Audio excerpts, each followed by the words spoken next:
చాలా సంతోషం. ఎంతసేపు నిల్చొని నేను అడిగిన తర్వాత టికెట్ తీసుకుంటున్నారా? సరే, ఇంకెవరెవరు టికెట్ తీసుకోవాలి? 5 రూపాయలు టికెట్ ఇవ్వన్నా. సరే, ఓకే. ఇదిగోండి 2 5లు.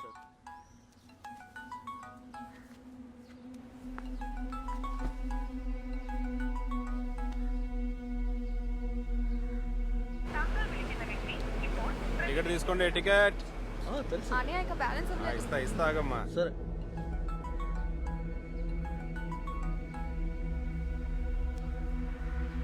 హలో దేవిక, చాలాసార్లు కాల్ చేశాను నీకు తెలుసా. ఇలా చూడు, నేను నిన్ను వెంటనే చూడాలి. ఇప్పుడు కలవడం ఎందుకు సుజిత్? అది కాదు, నువ్వు ఇంటి నుంచి వెళ్ళి 3 వారాలైంది. ఇలాగే కంటిన్యూ అయితే ఎలా? హలో హలో, కట్ చేయకు ప్లీజ్.